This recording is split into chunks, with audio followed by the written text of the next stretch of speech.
Hello everyone မင်္ဂလာပါခင်ဗျာကျွန်တော်ကတော့မြန်မာ IT Academy ရဲ့ founder Mr. မြတ်တန်းတင်းပဲဖြစ်ပါတယ်ကျွန်တော်ဒီနေ့ knowledge sharing ပြောပြပေးမယ့်အရာအရာကတော့ hacker ဆိုတာဘာလဲဆိုတဲ့အရာအရာလေးဖြစ်ပါတယ် Okay စပြီးပြောကြရအောင်များ hacker ဆိုတာဘာလဲ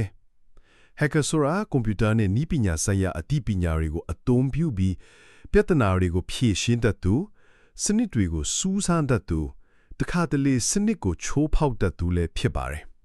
မကောင်းတဲ့ hacker တွေလည်းရှိပေမဲ့ကောင်းတဲ့ hacker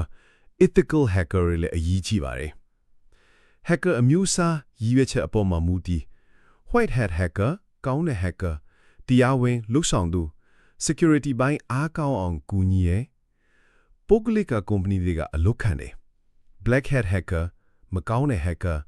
တရားမဝင်ချိုးဖောက်တယ်data များခိုးယူတာငွေခိုးတာစသဖြင့် cyber crime တွေမှာပါဝင်တာ grey hat hacker အလက် hacker တခါတလေချိုးဖောက်တယ်တခါတလေကူညီတယ်တရားမဝင်ဖြစ်နိုင်ပေမဲ့ရည်ရွယ်ချက်ကမဆိုးဘူး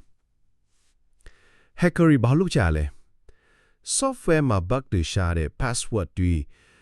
bypass တွေလုပ်တတ်တယ် virus malware တွေဖန်တီးတဲ့ black hat cyber security ကိုတူးတက်အောင်လုပ်တဲ့ white hat penetration testing လုပ်တဲ့စနစ်ကိုစမ်းသပ်ဖောက်ဖျက်အသုံးများတဲ့ hacker tools က programming language Python C JavaScript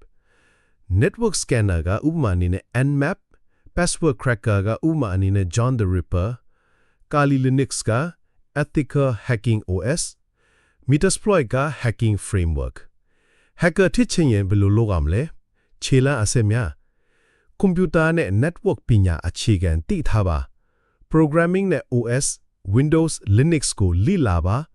cyber security encryption စတာတွေကိုနားလည်အောင်လုပ်ပါလုံခြုံရေးစမ်းသပ်ဖို့လေ့ကျင့်ခန်းတွေလုပ်ပါ CEH စတဲ့တက်တဲ့ခံလက်မှတ်ရယူပါ